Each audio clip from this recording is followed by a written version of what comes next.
Hello, I'm Menos Campbell, founder and CEO of Kimia and Kimia Reset. And thank you so much for joining us today for this LinkedIn Live. I'd love to hear from you. So please write in the chat who you are, where you're dialing from, and what element of digital transformation really grabs your interest. For me, I'm really passionate about helping farmer field teams to feel confident about using technology, using digital contents to improve their engagements with healthcare professionals and feeling confident about using technology.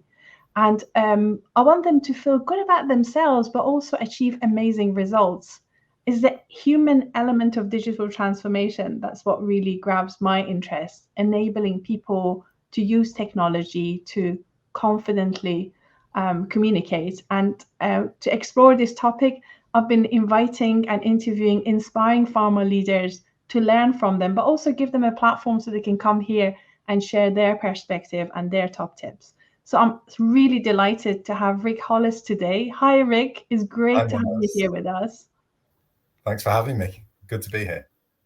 I'm so excited to have you here because before we go into like asking you questions, I wanted to tell our audience a little bit about you and how we met.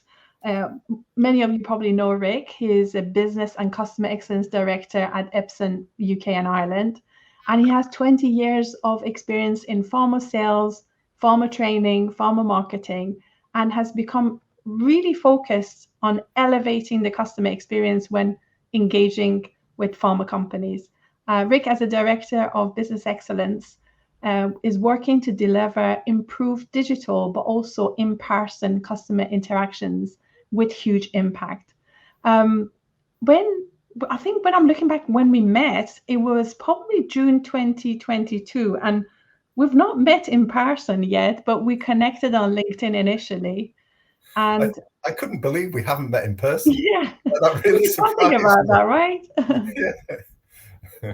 I guess that's just the beauty of remote engagement. If you can communicate um, like naturally as you would if you were sitting in the room, you could create that feeling that you already know someone or met them. And Absolutely. it's really funny. Last week at the PM Awards, I met so many people that I've been chatting to, like James Harper, for ages, and people couldn't believe it was the first time we were meeting in person. So I've had the same at work a little bit where I've been meeting with people and then suddenly you meet them face to face and you realize we've not actually met before.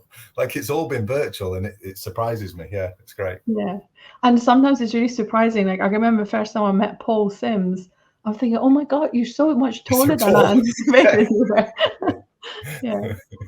So I remember the first time you and I met, like I saw you in action, was the Digital Farmer Unlocked. It was Right. November 2022. And I clearly remember James Harper was chairing it, and it was a panel discussion. You were there, Paul Sims was there, Liv and Adam. And I'll never forget because Paul Sims just dropped a big bomb, and it was this like tumbleweed moment when he said, I think you were debating, is it like a death of the farmer rep, and he just shared the feedback from the general manager of one of the companies that it was just a complete eye opener. Do you remember that day, I right? do. Not like Paul to be controversial, right? But yeah, he was purposely antagonistic, I think, in that one. And Yeah, yeah, it was a great session actually, really good. yeah, And I think the conclusion of that was nobody saw it as being the end of the farmer rep. It's just I think we called it rep 2.0, 3.0, right? It's changing, but it's always been changing. yeah. I mean, people buy from people. And even if you've got technology and tools, somebody has to put meaning in it. And I think there's a huge role for that. But we can discuss that. But the other interaction you and I had was the another Digital Farmer Unlocked event in February this year, where the topic was vanity versus value metrics. Again, we were in a panel with yourself. I think it was Debbie Young as well with James Harper. And I think that was when I really got to know you and find out about your views about the field teams. And I was really impressed and inspired. So I wanted to invite you here so you can share your views on this very important topic because, I believe in value of the rep, you believe in it, but let's put some meat on the bone to explain what we see that would look like. What do you No, think? yeah, that sounds good. Yeah, perfect. I just wanted to remind everybody that what Rick is sharing at this meeting is his own views and is not representing views of his employers. So don't shoot him down if he says something different that is not Thank you within the for party. that. Yeah, Yeah. absolutely. You know, Rick, I was looking at your LinkedIn profile and you've got a very impressive career path. You know, in the last 20 years, you started in sales, then you had zigzagged every 2 years into a diverse role. You did sales, you did training, you did sales leadership, you went to marketing. And it makes me realize that you're someone who's not only very clever, but you also deliver. Otherwise, they're not going to give you a promotion. So I wanted to start by asking you what attracted you to work in pharma industry and what aspects of pharma you are most passionate about. Yeah. So, I mean, like a lot of people, I came in carrying the bag, doing a sales job as my first job. And being really honest, a friend of mine from my degree, I did a biology degree, and a friend of mine from my degree had gone into the industry and he had a better car than me and he was being paid more than me. And so I got interested that way, right? Just being really honest. But it was really, I'd already got into selling and I'd already started to enjoy that idea of trying to talk to somebody and try and through conversation, through questioning, try and influence them and shift their thinking. So I've always enjoyed that. But really, if I go further back, like it's that biology bit, it was the human body and how it works and trying to understand that. I can still remember now, like a biology lesson, probably quite a young boy, and being in this biology lesson, and we were doing around like homeostasis, so how like the body regulates itself. And I remember being really inspired. It's a really little thing, it's silly, but like being really inspired about how the body self-regulates, and it's these positive and negative feedback loops. So when you get down to a molecular level, I just thought it was so beautiful, that system, so beautifully designed and how it works. And I just absolutely loved it. And so ever since then, I've been obsessed with like how the body works. And then obviously that led into when it doesn't work and when disease happens. And so leads you down the route to thinking about medicine. And here I am. So I've always been really interested in that bit.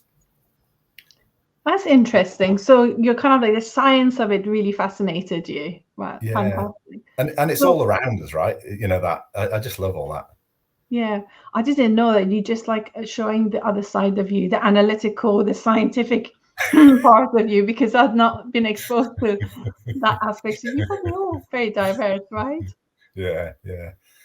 But now I Well, guess I don't really, I don't touch on the science bit too much, other than working in a company that's trying to create new medicines and, you know, that part of it. The bit that then I touched on around the trying to influence customers.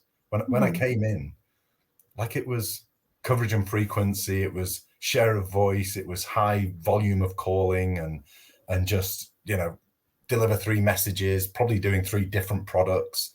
And it was pretty transactional. And I was thinking, I did a degree, like what am I doing? Like it wasn't particularly high value stuff. And so, and then I like through my career in sales, I did a lot of sales management, did a lot of field visits, and I've seen what good looks like. And I've seen what not so good looks like. It's probably me, like I was definitely not the best rep. But it's then I'm convinced that as an industry, we've got real value to add to customers. Like the uptake of new drugs in the UK is not great. It's like lower than most European countries. And the engagement rates of customers like doctors with the industry in the UK is a lot lower than it is in most other European countries. And whilst that's not a direct link, it's probably related a little bit. And so there's lots of other factors at play, but I just think we've got value to add. And so I want to improve how we add value, really.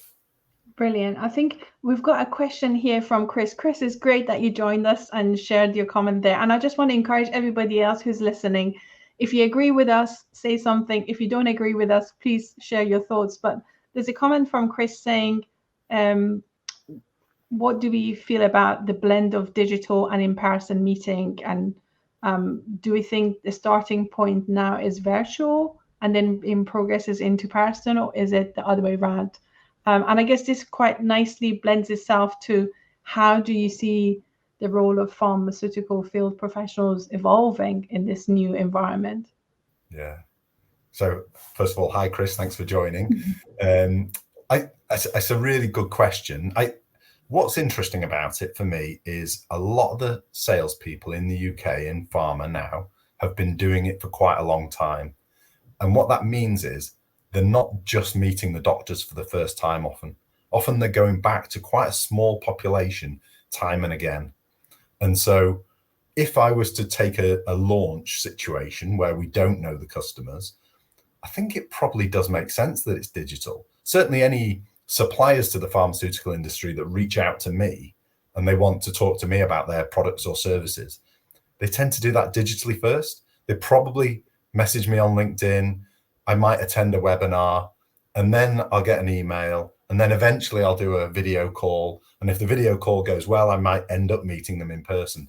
It's a sales funnel, right? But it makes sense that some of the information is shared up front to see if I'm interested, to then commit to doing a meeting. So I think, yeah, the future probably is more digital first. But the reality is if there's a relationship there first, it's probably in person first. Yeah, I mean, I can share my experience and my team's experience because we're actually in the launch phase for one of our clients. And I left a telephone message for someone just literally on Monday. They immediately text me back saying, "Can I call you back later?" And then I left a voice message for someone else. They emailed me immediately saying, "Sorry, Manos, I couldn't answer your phone. Can you email me the information?" So I kind of like think you can't be you can't just be sticking to one channel. For me, face to face is not the first. And even with people I have relationship, because they clearly have my email, they're emailing me back or they're text messaging me, is I think is what they prefer. And I find the digital channels is a quick way of passing and exchanging information and have a two-way dialogue. And then my goal always is to take them into a virtual meeting so we can have a proper discussion, share contents, and talk about the details. But in between those in-depth virtual content is the digital channels that actually keeps the conversation going. Because before in the past, I remember like if you wanted to see someone, you had to go and see them. But now if somebody asks you for some information, you could immediately email it to them. So they don't have to wait 2 or 3 weeks before you go back and see them. And often the digital content have more legs because say, for example, a few months ago, I was trying to contact a consultant. They asked for digital content. Next thing I know, formulary pharmacist is contacting me, asking me questions. And I said, well, how did you know about it? They said, oh, that consultant forwarded the information, which again emphasizes the point that we have to really be good at using ABPI to make sure anything we're sending has all the right, APIs and everything else, because you don't know who is going to end up, seeing it. But in that way, they're partnering with us, right? They're sharing and they're helping us work the network. I think that's great. Yeah, definitely. But so I think it depends. But for me and our teams, I find digital is speeding things up. And I think I started my remote journey back in 2017 because, as you know, I moved to America and started working in UK. I've had a Zoom account for 7 years. And I think in those days, like back in 2018, when I was trying to book a Zoom with the heads of medicine management, they were saying, oh, what's that? Yeah. But now they kind of like say, oh, can we meet in Teams? Can we meet in Zoom? They're just much more comfortable because they're having internal meetings. Sometimes I've done a presentation and there's been 4 sites like Walsall, Wolverhampton, all in one room. And the consultants are dialing in from different locations. So they are more comfortable with digital, I think, that our pharma field teams are because they're using it every day. I totally agree. I just saw actually in the chat there, Simon's put a question in asking about preferences of physician for channels, and it varies by age group. And I really like the question because I was just thinking about that there are companies at the moment that are trying to sell us data about customers' preferences for channel. But the story you told, Menez, was somebody picks up a message and then they text you or it's so context specific that if I'm on a train, I'll react differently than if I'm sitting in my house, than if I'm in the office. and also my mood and how much energy I've got, and it just varies so much. And so I think what's important is that we have that offering there, and the customer can navigate it as they see fit. But whichever way they go, they get a good experience, and it's a similar experience. It's a consistent experience, regardless of which route they tend to come to us in. So I think it's really important. I think you're making a really important point, and thank you for asking that, Simon. Well, we did. I did a workshop with Viva back in 2022, and we had a number of leaders sharing their experience. And one of the commercial leaders said, if you ask customers their preferences, they might say you something, but what they do is different. Absolutely. And he said, if you ask me whether I prefer watching Netflix or going to the cinema, I say I prefer going to the cinema. But if you ask me how many times I've been to the cinema in the last 12 months, I've not. I've been watching Netflix. And then in the same meeting, one of the IT experts in Middle East said, we actually did a survey. We asked HCPs to state their preference and capture it on the Viva system, so we knew what the preference were. And then we started like communicating via chat, via email, via other channels, and we observed their behavior. And it said the behavior was different to what they stated. And it said you really need to have a 360 view of customer preferences in reality, not what they say it is, to know. And it is fluid. Like they use all the channels depending on whether on the train, we're in the meeting, and what's the circumstances. But the question about the age is an interesting one. I was talking to this Cam in Canada, and she was in her late 50s. She said, in every generation, there are early adopters. Yes. Yeah. It's got nothing to do with your age. It's to do with your attitude. And when we did the research looking at, impact of training in increasing digital engagement, the person who had the biggest improvement was in their late 50s, because people in their 50s generally are good communicators, but they're not maybe au fait with using digital channels. Once they got their head around digital channels, they were just able to replicate the chemistry they used to create in a face-to-face online. And I think that's phenomenal. So I think the Gen Zs are more comfortable with digital channels because they've grown up with it, but it doesn't mean that older people can't do it. Yeah, I totally agree. HCPs are the same as well. I think you're right. The younger generations, that they're being brought up with it, right? So they're sort of native, but it doesn't mean older generations can't do it. It's just, like you say, a lot of that is mindset for me. Yeah. Chris is making another comment here. It might be worthwhile talking about it. Chris says, do you think hiring field people who already know many of the key customers is the most important factor for launching success? Or do you feel that people with the right skills can build the right relationship? That's really interesting. Thank you for asking it, Chris. Yeah. I mean, I can give you my view. I think good people can build relationships, but it's got to be, the skills of building relationships mean that as long as you've got the value there to add, so they've got the right content, the right sort of product, and they've got the right value proposition, the relationship can come alongside that.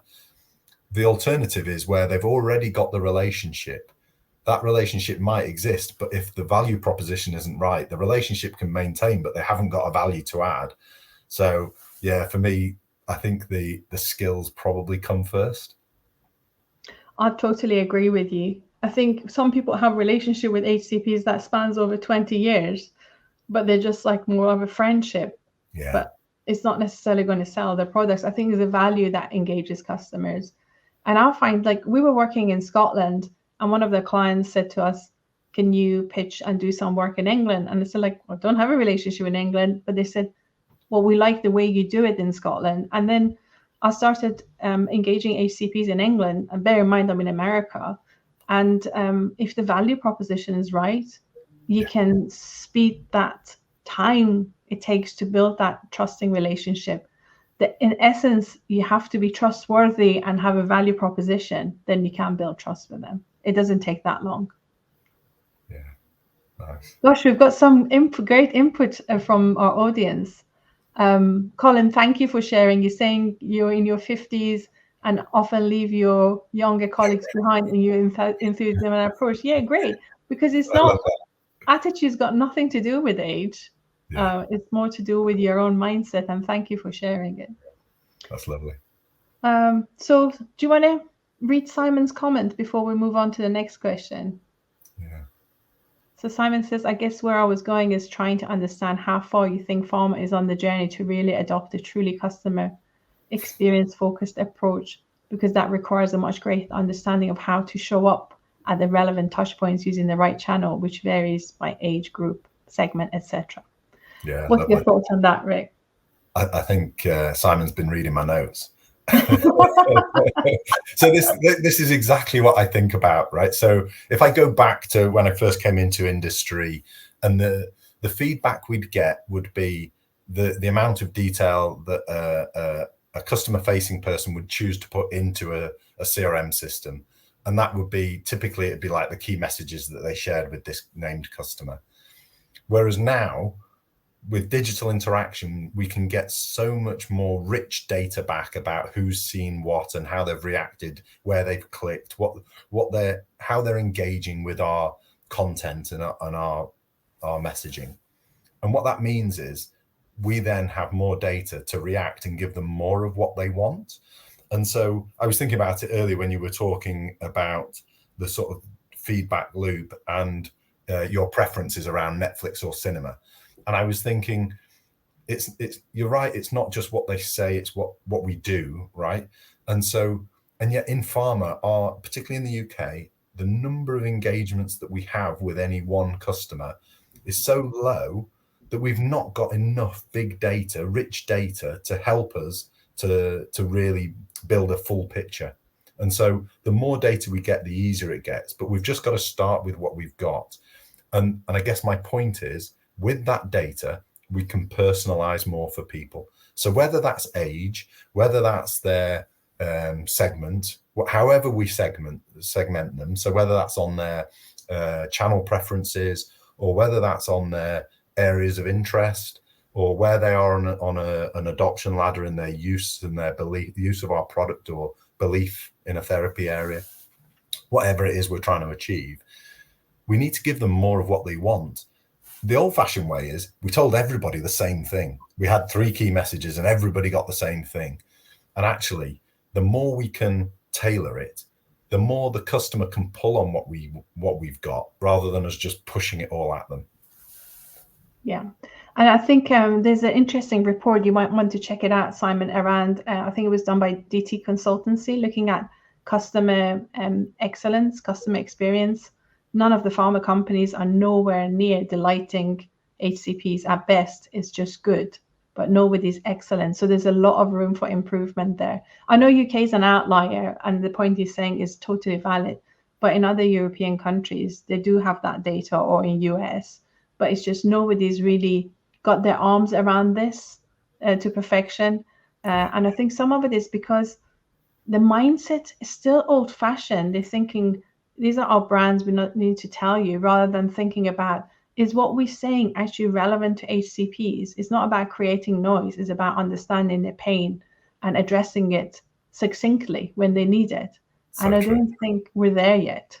Yeah. And that, honestly, that's where customer facing people don't realize how valuable they are, because they've got those insights of what those pain points are for individual customers, about understanding what is it that's getting in their way and how can we help them. Then yeah, I think it's really important.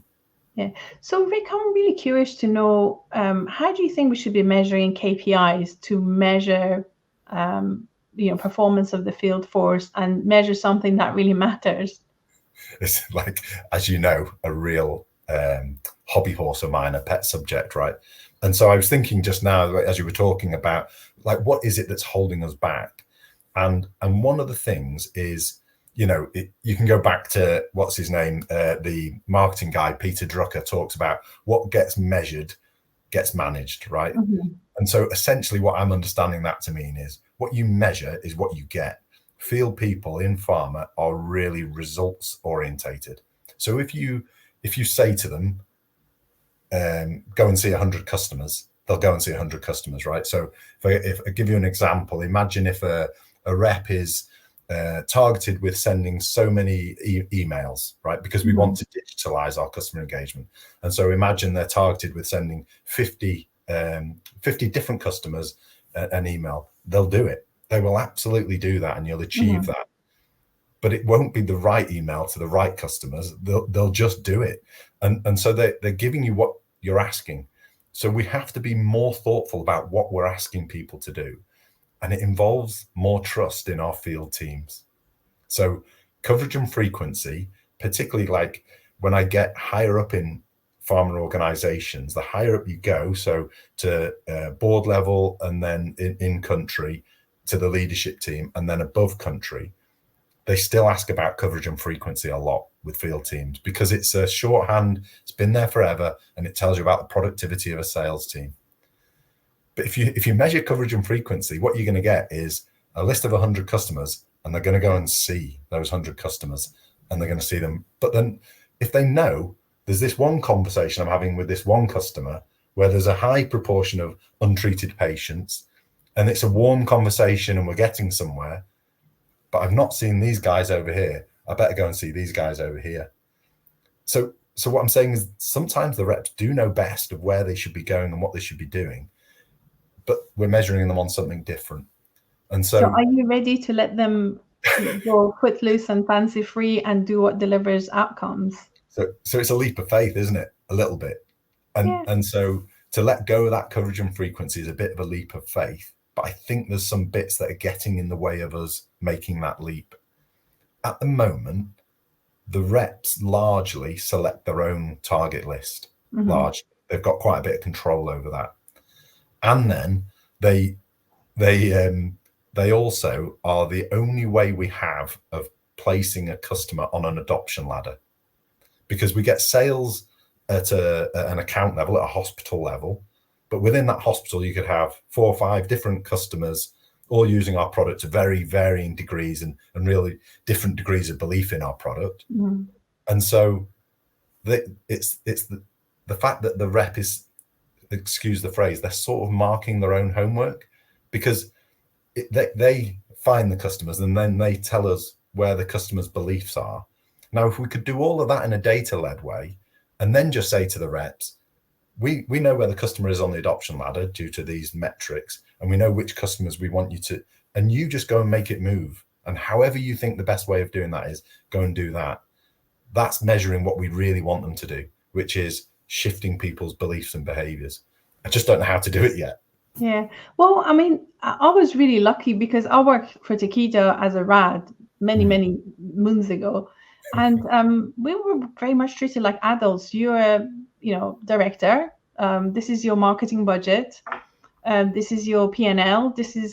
We forecasted our own sales, but I mean, they were not stupid. If you were going to lowball your forecast, they would just kind of like rank it up. So we would forecast based on the investment that we were doing. So if I wanted to have more investment, more field force, or more marketing behind it, then they were expecting more outcome from me. But we always measured sales. So at the end of the day, I would sit down and think, where can I go? Who do I talk to change the landscape? And I'll still do that. I mean, I started, was it 2008, and I still, after leaving and setting up Chemia, we follow that practice. I honestly find, I mean, I work at market access and driving sales.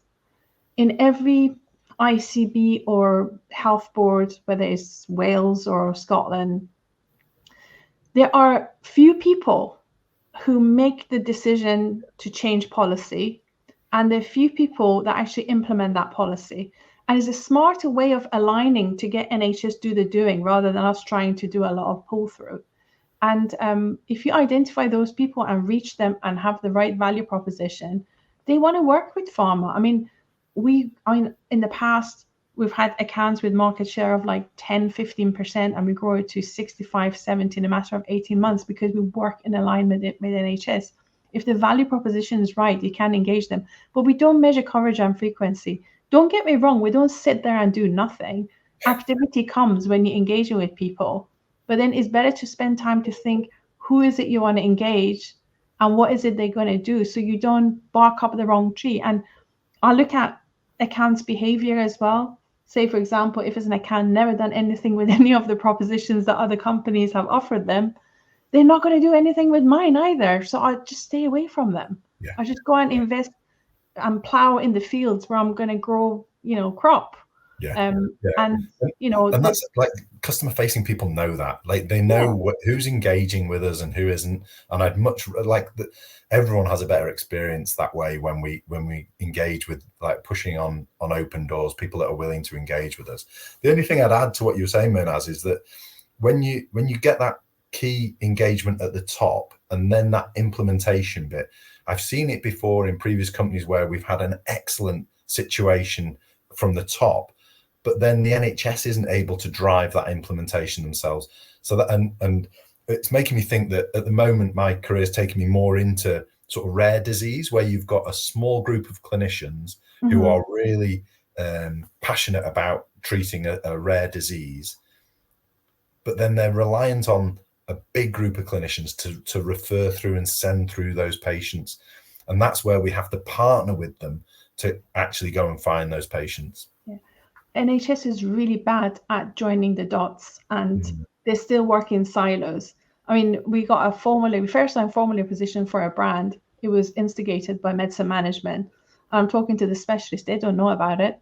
I talk to the 3 different specialists who are meant to be prescribing it, they don't know about it. So I think what I find the field teams need to have 2 approaches. There's one approach for getting market access, but another approach for pull through.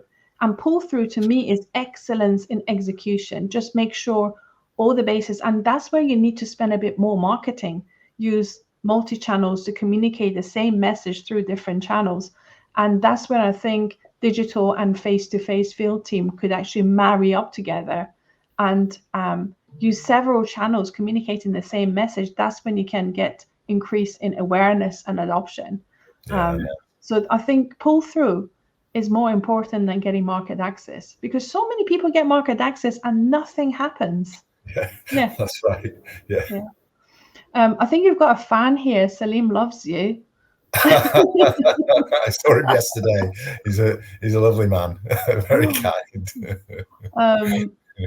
So Jennifer is asking, outside of our industry, are there any companies that excel in customer centricity that you think should be aspiring to be more like? Rick, what do you think?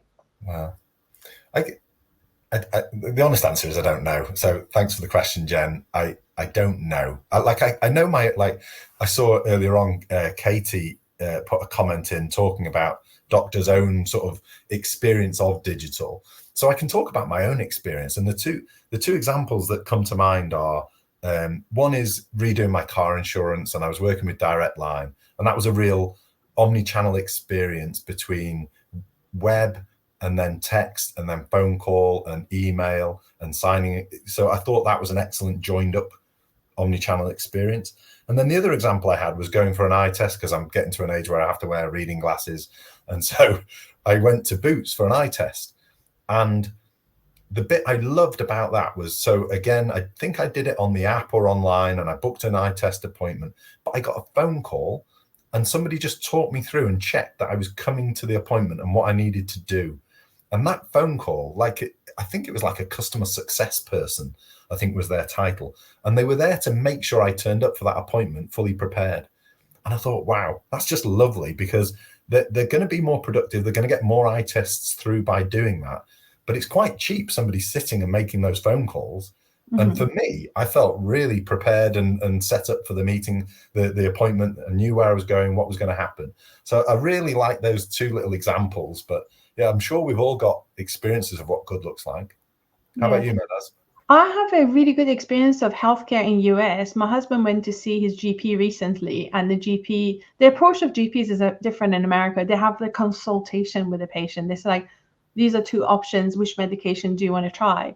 And he picked the first medication. So, the prescription was sent to CVS. He went and picked it up and he tried it and he felt awful. So Friday evening, about like 5 o'clock, we've got this kind of app, the healthcare app. So he messaged his GP saying, I feel terrible. Can I try the second medication? The GP immediately sent the prescription to CVS, the local pharmacist. And I went for a drive-through, picked up his prescription and brought it back. And I kind of thought, for me, that's seamless care.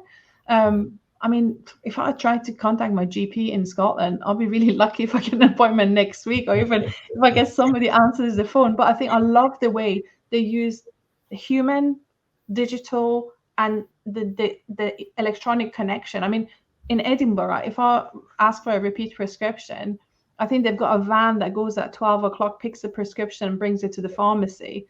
Yeah. In England, I think my friend was saying they've got this digital transfer, but they could be doing a lot better with digital just to connect the dots. So I think for me, that was a great patient experience that was seamless and joined up between GP, valuing the patient's opinion, and also the pharmacy. I love that. And so I'm thinking, if you flip that around, that GP in the US compared to the GP in Scotland, it's the digital tools that they've got that allow them to do it. So it's not necessarily the GP in Scotland doesn't want to do it. It's that they're enabled to do it. So if you now put that as a parallel to a pharma sales rep, trying to give that experience to a doctor, we have to give them the tools to be able to delight the customer with how good the experience is.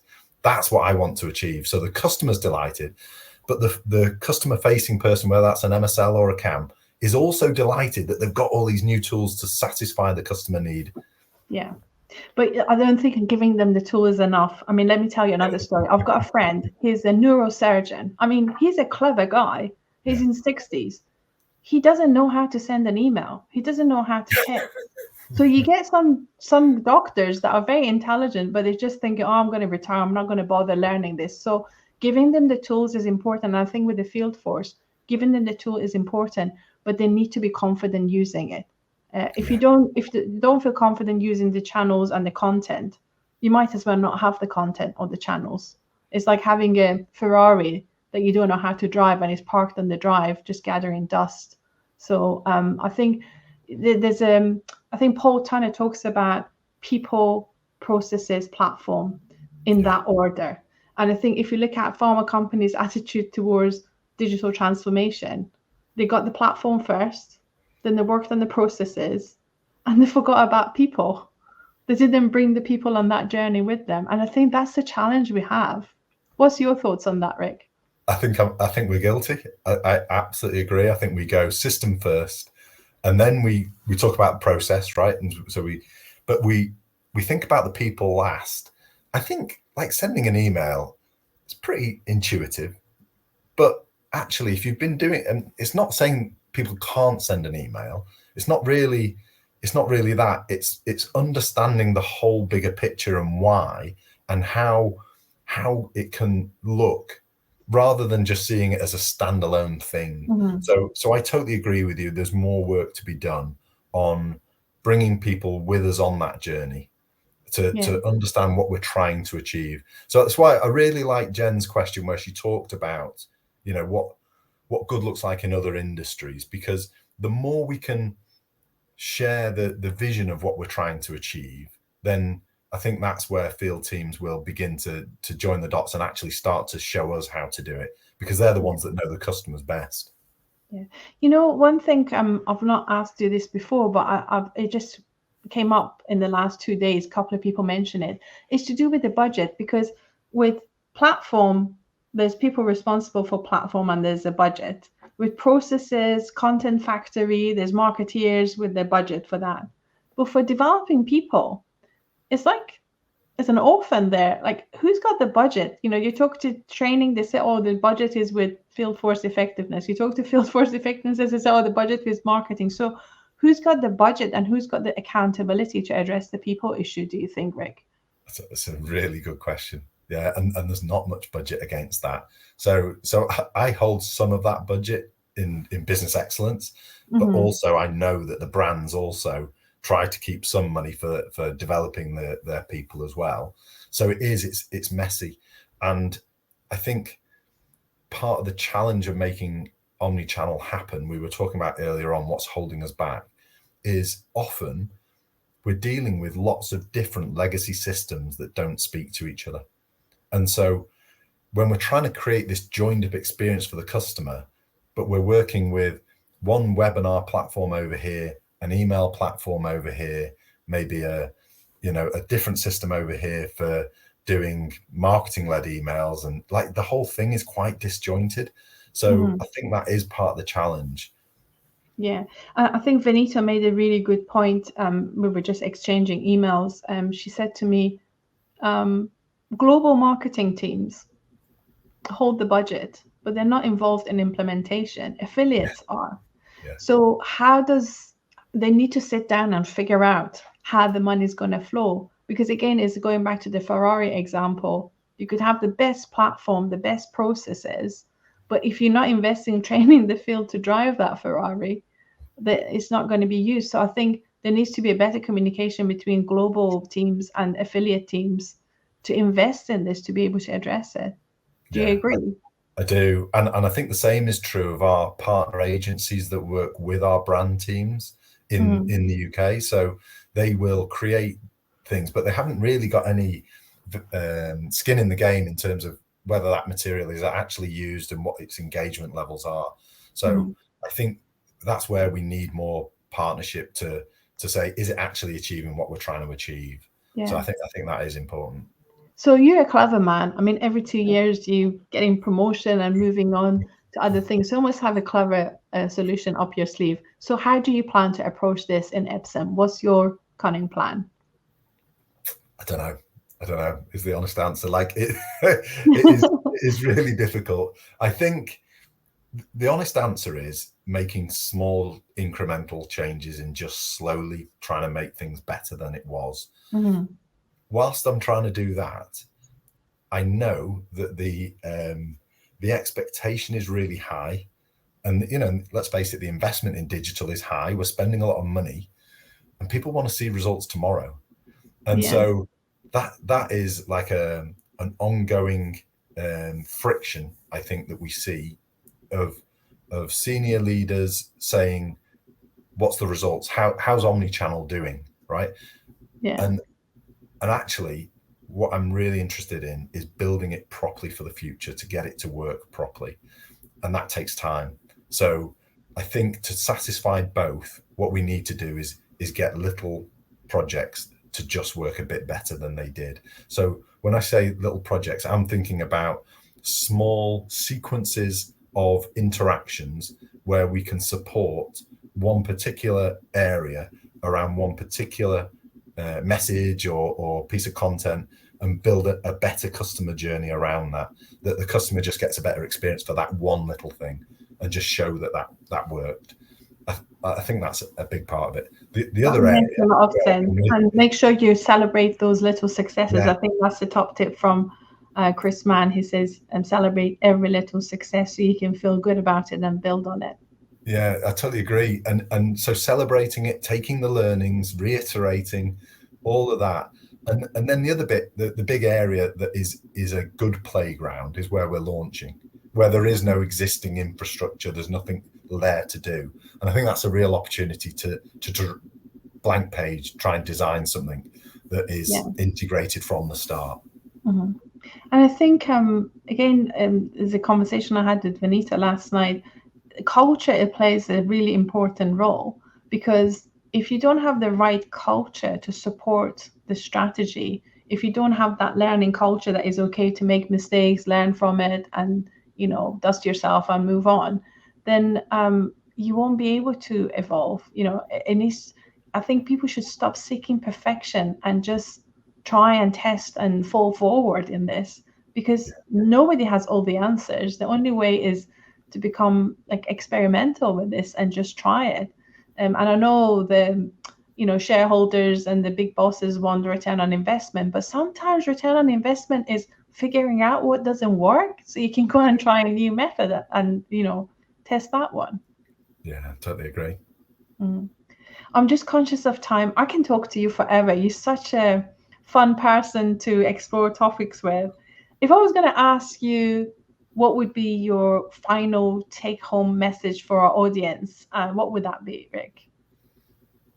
I suppose I would come back to, like, what are we trying to achieve in the first place? Like, you're being very complimentary calling me clever, but I'm very simple, really. I'm a very simple man, and I think about what are we trying to do? And I think we're trying to give our customers a really positive experience of working with us. And then we're trying to add value through that. And we're trying to, through adding that value, we're trying to shift behavior and belief. That's what we're trying to do. And if that's what we're trying to do, the closer we can get to measuring that and that being the goal, then everything else flows towards that. So I guess that'd be my sort of final thought is the more we can think about the value we add and the customer experience, customer satisfaction, customer value, and driving that shift in behaviors and measuring that shift in belief, shift in behavior in a more data-led way, I think that's where we need to get to. Thank you, Rick. I think that's a really good point to finish. And it reminds us that being customer centric means is all about the customer and really understanding them, understanding their need, and be able to address their need with our products and services in a way that would delight them. Yeah. It's not about us. It's not about what we want to talk about. It's about what they want to talk about and address it. So thank you so much. It's been a real pleasure to have you here. And I just want to say thank you to our audience for joining us. Your active participation, sharing your comments, and asking questions has been absolutely fantastic. Thank you for that. I just want to say, in case nobody knew, it's Rick's birthday today. So happy birthday. I hope you have a fantastic plan tonight to celebrate. Have you got anything exciting planned? The family are taking me out for an Italian meal, and I might have a glass of red along with it. So yeah, thank you. I've really enjoyed it. It's been fantastic. I hope they're going to pay for it and you don't have to foot the bill. Yeah, I hope so. I just want to bring this to a close to say thank you so much for making time joining us on your birthday, Rick. It means a lot to me. But also thank you to your audience. And just close by saying that this journey is not finished. We haven't figured it out. So we need to work on this together. And as I said, I'm really passionate about enabling field teams to get their arms around technology. And, if we can put our heads together and use our expertise, we'll probably reach that nirvana sooner. I'm excited to say last week we launched Chemia Readapt, which is our new platform that defines the 7 habits that we observe in highly effective sales professionals that gives company competitive advantage and allows them to connect with HCPs more in a more meaningful way. And I'm pleased to say that I've finished writing and editing my first book, The Omni Advantage. And in this book, I share all our transferable learnings and what we found out that helps to accelerate the field team's behaviors to adopt digital channels and content. And I'm so delighted that I've had input from a number of inspiring leaders, including Paul Sims, James Harper, Florent Edward, Paul Tunner, and Koen Janssens in the book. So I can't wait to get the print copy in my hand. But I just want to finish off by saying, if you find your field teams are not adopting digital tech and content and want to address it, you want to increase their confidence, please get in touch. I'd love to bounce ideas and love to hear from you. That's it from me. And thank you so much, Rick. And thank you to our audience. Thanks, Minas. You're a star. That's fab. All right. Super. See you. Bye. Thank you.